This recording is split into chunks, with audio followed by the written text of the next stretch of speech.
Salamlar hər kəsə. Bugün mən sizinlə Napoleonun hazırlanma qaydasını paylaşacağım.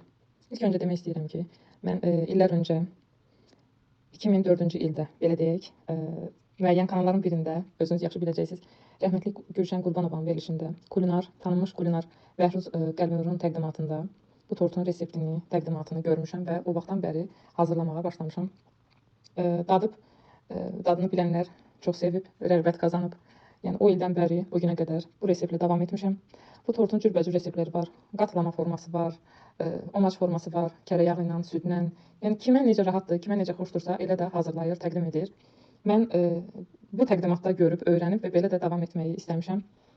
Sizə də bugün bunu bu formada göstərmək istəyirəm.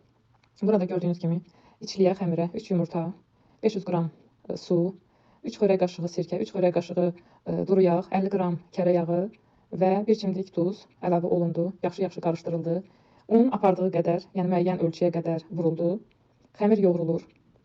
Hazır xəmir açılır, yəni list formasında, bütöv formada açılır. Qıraqda 600 qram margarin yağı götürürsünüz. Sizə indi hansı margarin daha keyfiyyətli gəlirsə, düzdür, heç bir margarin keyfiyyətli deyil, yəni insan sağlamlığı üçün ziyandır. Amma yenə də bu tortunun özəlliyi budur ki, margarin də daha ləzzətli olur.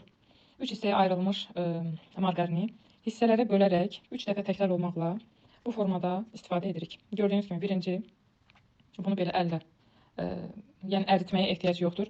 Elə bu formada, otaq temperaturunda özü açılır, xırda-xırda. Biz onu xəmirə yayırıq və sonra məktub formasında, kitab formasında bükəcəyik və qoyacağıq steril salafanda soyuducunun buzluğuna. Orada 15 dəqiqə gözləyəcək, istirahət edəcək xəmirimiz. Burada bükülmə anı gedir.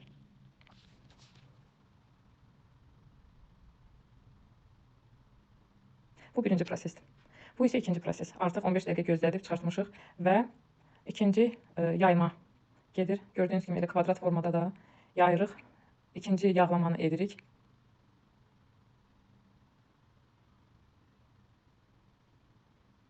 Bunu da həmən formada büküb soyuducuya təkrar 15 dəqiqəlik fasilə ilə qoyuruq. Belə edirik ki, yağ tamamilə özünü xəmirə buraxsın. Bu isə üçüncü dəfə. Bu da xəmir olduğu kimi, bayaqkilar kimi yenə də açılır, yayılır. Qalan yağı isə əlavə olunur və yağlanır.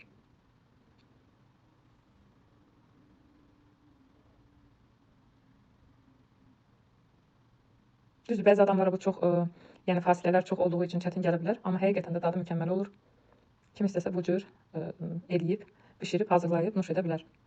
Mənim əlim belə öyrəşib, belə deyək. İndi isə biraz xəmiri toparlayırıq. Yağı içində, necə deyərək, xəmirə, una yedizdiririk. Sonra isə onu hissələrə ayırırıq. Doğrayıb hissələrə ayırırıq. Kündənin nə qədər çıxması tamamilə sizə bağlıdır. Bu istəyə bağlıdır. Böyük və ya kiçik ölçü istəyi sizdən asılıdır. Sizin nəyin içində tortu hazır edəcəyinizə bağlıdır. Düzdür, yenə hazırlanandan sonra qıraqlar kəsilir, tortun qıraqları düzəlir, formaya salınır. Amma yenə də bu istəyə bağlıdır. İtkiyə yol vermək olmaz. Kündələnir. Mən kündələri ayırıb bir qabda qoyuram təzədən soyuducuya ki, yayanda bizə yağ mane olmasın. İstəsəniz yaymanı nişasta və yaxud da unla da eləyə bilərsiniz. Seçim yenə də sizindir.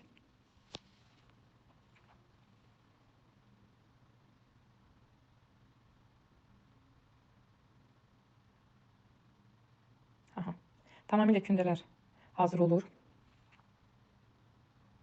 İndi keçirik yayma prosesinə. Biraz yaymaqda türklər demişkən acemiyəm. Yəni ki, yaymağı tam da bacarmıram. Düzdür, qoğal, novruz şirniyyatları falan bunları edirəm, amma tam olaraq da deyim ki, yaymağı bacarmıram. İdarə edəcək qədər, belə deyək.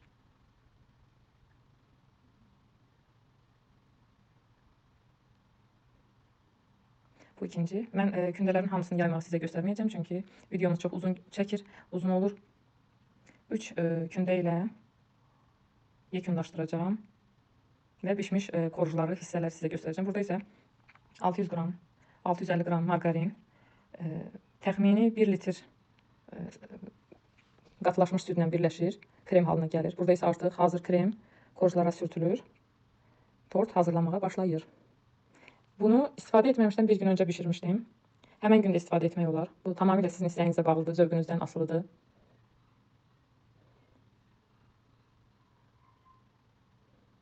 Yenə də deyirəm, çünki insan var meyvəli Napolyon xoşlayır, insan var kərə yağı ilə xoşlayır, insan var südlə hazırlanan Napolyonu sevir, insan var qaymaqla hazırlanan Napolyonu, zavarlı kremlə. Yəni bu müxtəlifdir. Necə arzu edirsinizsə, elə də hazırlaya bilərsiniz. Məndən çəkib göstərməkdir. Buradan yenə də təşəkkürümü bildirirəm kulinar Bəhruz Qəlbinura ki, o vaxtilə bu resepti təqdim edib. Allahdan dərin-dərin rəhmət, qəni-qəni rəhmət diləyirəm Gülşən Qurbanovaya. Onun sayəsində, onun verilişi sayəsində baxıb öyrənmişəm.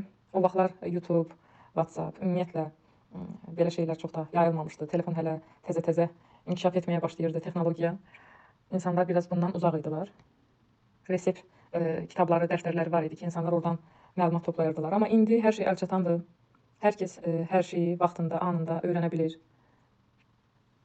Və hər kəs bişirə bilər. Heç kim üçün bəhanə qalmayıb. Artıq yağlamanın demək olar ki, sonlarına çatırıq.